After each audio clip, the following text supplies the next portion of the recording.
All right, class. First off, as always, good day. I'm glad you're here. So here's the thing. This is the very beginning of the government class. Like you heard me if you were there the first week. I truly believe this is the most important class you will ever have.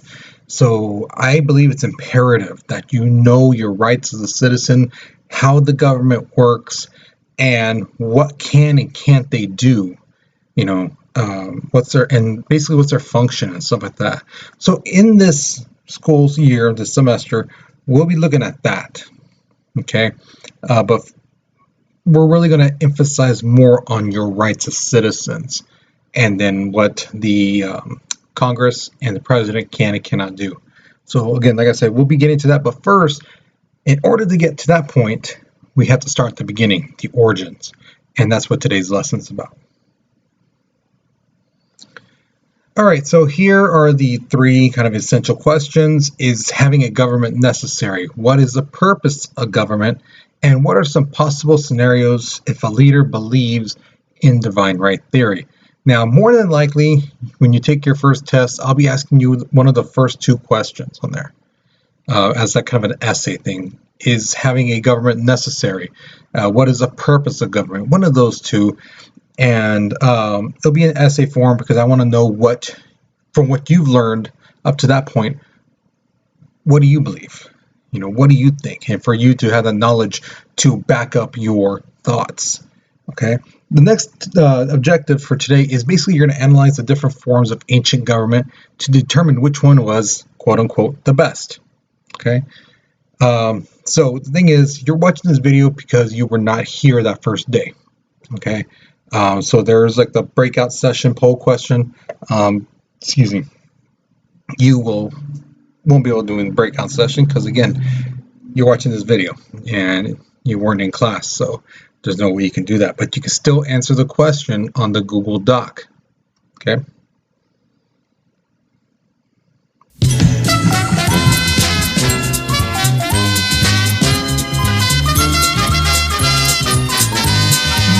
Okay, that's a little thing I'm doing to kind of show you a little visual guide of where we're at, what we're going to be talking about. So again, the origin of government was the thing today. If you didn't see a little plinko thing fall. Okay, this is your warm-up picture. So tell me, what do you see? All right, I think I put on there on the Google Docs, which you should have either half the screen or you have it on your Chromebook and you're watching this video on your phone, you know, to help you out. But I would suggest you have two monitors, one with the video, one with the Google Docs. That way you can watch and then answer the stuff at the same time. It makes it a lot easier. Okay. So I ask you, name three things you see. So go ahead and do that. Again, look at the foreground, look at the background, look at everything. Don't just look at the center. Look at everything. Okay. The second question asks you, what do you think the artist is trying to say? Okay, so knowing what you know about government, and you should know what those the two animals represent, as well as the guy. And what do you think this artist is trying to say? Okay, so pause the video if you're still writing, but if you're finished, just watch it because we're going to be moving on in 3, 2, 1. All right, now here's the thing. The first person we're going to talk about is Aristotle. Now, I'm sure you're thinking, why we're talking about Aristotle? Because he was an ancient Greek philosopher who basically sat down and really thought, do we need a government? What is its purpose? What is it for? Why do we need it? Can we as people, civilians, and just humans survive without some form of government and rules and things like that? And he basically concluded that no, we can't. We need some form of government, one way or another. It just depends on the people, you know. So yeah, that's what he concluded. Now, one of the easiest forms of government is the state. Now, a state is a political community that occupies a defined area. So they have a part of the world of their own. And they have some type of organized government which makes and enforces laws. Okay, so this group has a part of land. They have citizens, they have some type of government, and they can make laws and enforce it, make sure that people are actually following the laws. Now, as of today, there are about 200 states around the world. Right, United States is one of them. Now, remember, when we say state, we're talking about a nation. Okay, so we're counted as one. All 50 states are counted as one because we are united. That's why the name United States. Okay, so it doesn't mean just every single little state represents one. No, all 50 together equal one nation. All right, so a nation is a sizable group of people who are united by a common race, language, custom, traditions, and sometimes even just religion. Okay, so some places in the world, they're just all one race, and then they form a nation. They have the same language, traditions. It's rare, but it does happen where it's just one religion, that everyone has the same religion. No, there's nobody else, no second type of religion in that nation. Right? Now, a nation state, the state boundary coincides with the cultural boundary of a particular group. So they're basically like cousins, but they're their own, type of thing. Not every nation have states, and sometimes a state are their own nation. So a great example would be Africa. Okay, because how they're all connected, right? They're not like the United States where, Algeria, Libya, and Egypt, they're all, together to form one nation. No, they're their own nation. They're their own state, and that's why at times you have some fiascos going on in like places like Africa, because some of these smaller states, they can't defend themselves compared to a neighboring larger country, who has military strength, they have resources, so they can, kind of push the other nations around, and treat them horribly. So that's why a lot of times there's some stuff you hear about Africa and stuff fighting going on over there, because they're fighting over boundaries and some of that. And we're going to be talking about that in a second. Okay. Actually, it's right now. So this is something you should really write down in your notes. There's 4 things that each state must have. One is population. You need people, plain and simple. No matter how many people live in one area, if you have a small amount of people, that means that those people have to do more jobs to keep the nation running. Okay, and by month's end, they're probably dead tired. So the more people you have, the more that the jobs can be spread out, the more everyone can contribute to the benefit of the country. Second one, territory, land, plain and simple. Now there's 3 ways to get land. One is straight up buying it. Some countries like, hey, I'll pay you $150 million for that chunk of land over there. Sometimes negotiation, we'll give you a better trade deal, we'll give you some money, and if we find anything on that land, you'll get like 20% of it. All right, that's negotiations. And one of the most popular ways is through war. History has proven that time and time again. Typically, when a country, here's a small country, here's a big one, let's say they start winning, and this side's like, okay, we stop. This side may say on the treaty, well, all this land we took over, this is ours now. You only have this much land.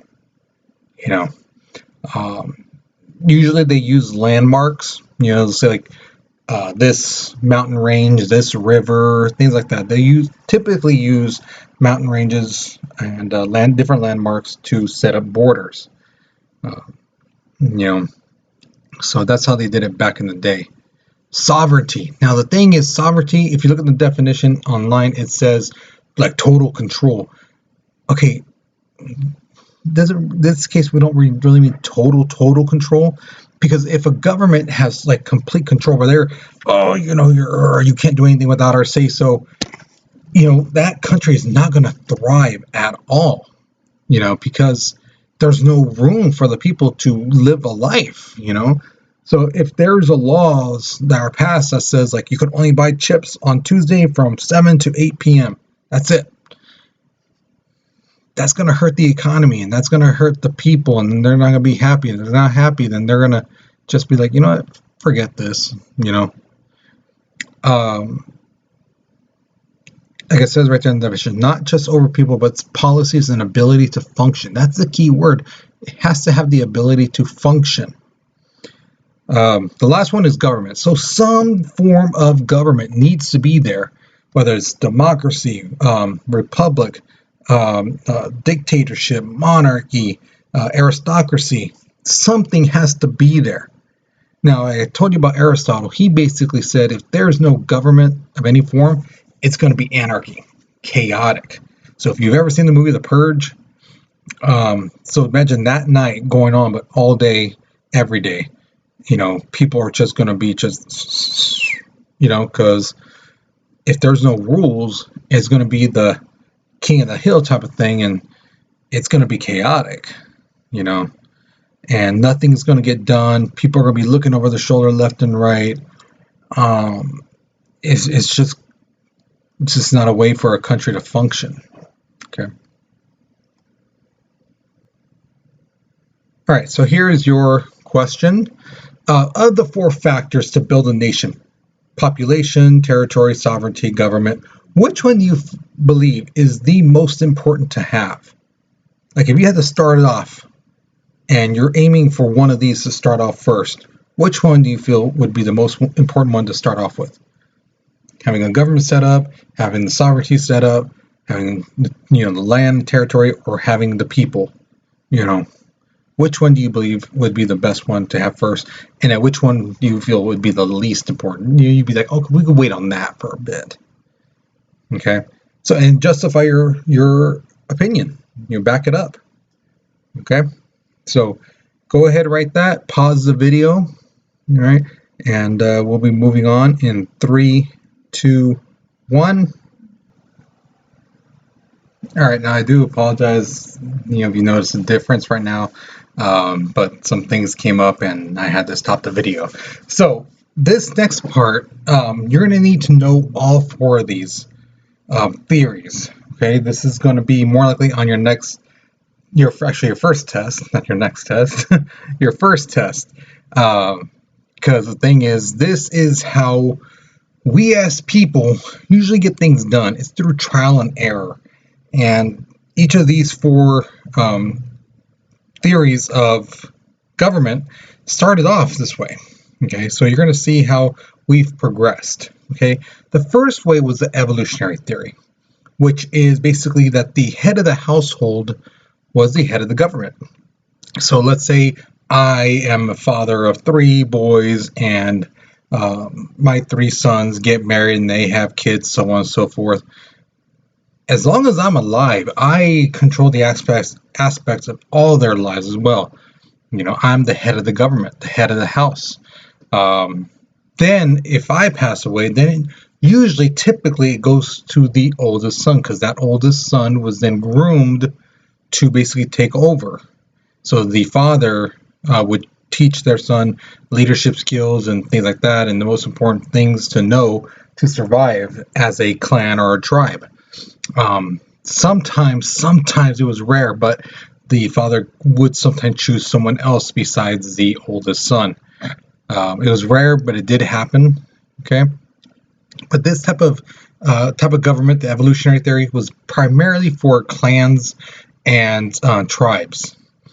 The next one, the force theory, is basically one person in an area or group forces others to follow him. Now the thing is, this is usually for like the best fighters. They would kind of like the lions. They would fight, and then the lion who was on top was the king of the pack. And they listen to what he says until he gets challenged by somebody else. And as long as whoever remains on top is in charge. Same thing here. But nowadays, actually not nowadays, kind of like later in the future. Sorry, I have something on my nose. Later on in the future, it become more military might. So these generals and people like that, they would, get the loyalty of their men and basically take over the government. All right, so that's how they would do it. Uh, so it's usually generals who would take over, use their military might, the gun, ammunition, tanks, things like that, to basically take over the country. Now, the next one is a unique one. It's really, really interesting how people thought back then. It's called the divine right theory. Basically, there were people who believed in their heart and soul that their king, queen, whoever was actually related to God, or that God chose them. Now, here's the kind of scary thing about that. If you have a leader who, is told you are chosen by God, and you have to remember, a lot of these religious people believe that God is infallible. God can do no wrong. So if God says this person is going to be king, if this person is related to me, then chances are they have God's approval, and the people believe that they can't make a mistake because God doesn't make a mistake. And these leaders will get that in their head that I can do what I want. I can do anything I need because I'm related to God, or God chose me. And so they have that notion in their mind that they can do no wrong. Anything they do, it's not their fault. It's the peasants' fault. It's these other people's fault. It's never their fault. They are never wrong. Again, they are always right. They are perfect. Okay. And the sad thing is, there's some people to this day who believe that kind of stuff, that this leader, this person is chosen by God, or is in some way related to God, or some type of divine type of thing on that person, and they're the chosen one in a sense. Like I said, some people still believe that to this day. The last one is more of a common thing that we have nowadays. It's called the social contract theory. Basically, it's the idea that, if no government existed, there was no laws type of thing, if you really took down everything, we are born free. Okay? When we are born, we are not tied to any type of laws. No set form of government. We are born free. Now, with that being said, if you see somebody with a brand new PS5 under this theory, you can go over and bash that person in the head and take their PS5. You have that right. Now, somebody else can come and bash you across the head and take that same PS5. Why? They have that right. So just because you do it to somebody else, don't think that, no one can do it to me. No, they have the right to do it to you. Okay? Again, there'd be like no loss.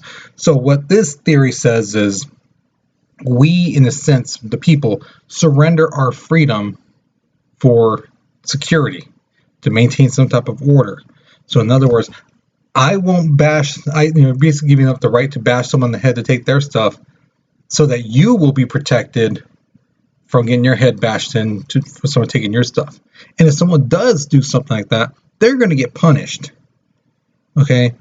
You trade your freedoms for security. Okay, now I know some people think like, that's horrible, that's bad, things like that. But in this instance, what we're talking about is the very basic things. Don't steal, don't kill, stuff like that. That's what the essence is at the very bottom. Now, the thing is, as time has gone on, especially how things are nowadays, if somebody has a DUI and they wreck their car, they get, all kinds of punishment, fines, things like that. A celebrity does it, they might get a slap in the wrist. A person has drugs on them, they get 10 years in prison. Where a celebrity does it, they just go to rehab. So Yeah, I know nowadays it seems like the law is kind of miscued, and we'll be talking about that later on. But in its core, it's supposed to be even. Okay. Now, this was a part in class where I had you guys go into breakout groups and you guys discussed which theory could you live under. All right, so which one could, you're not in charge, you are a subject, you are a person underneath. So which one could you live under? Evolutionary theory, force theory, divine right theory, social contract theory. Okay, so on the Google form, there should be a little part for that. If there isn't, you can write it out on either one of the questions before or on the next thing, the exit ticket. You can put your answer in either one of those. Okay, so which one could you live under? So now we get to the exit ticket, and I want you guys to tell me something that you learned today. All right, really something that you actually learned, you never heard about, things like that. Don't just put, I learned that government is cool. No, don't go cheap on that. That's just a cheap way out. Tell me something you actually learned today, something you never heard before. Also, if you have any comments that you would like to share, what you liked, didn't like, what you think that this presentation could have used more of, you think I could have taught it better, let me know, okay? That helps me out to teach you guys better. And again, like I've said on the week 1 when I was introducing the class, if there's anything you particularly you want to learn about, let me know. This is the time to write it, okay? So once you're finished, make sure you submit the Google Doc, because I had a lot of students last year who didn't submit it, and they're like, I turned it in, I swear I turned it in. I never got it, and it was just saved on their Google Classroom. When they logged on to that thing, it was just saved there. They didn't ever submitted it. So be sure you submit it and make sure your name's on it. So first question on there. Okay. So with that being said, I hope you guys have a good day. You take care and you be safe.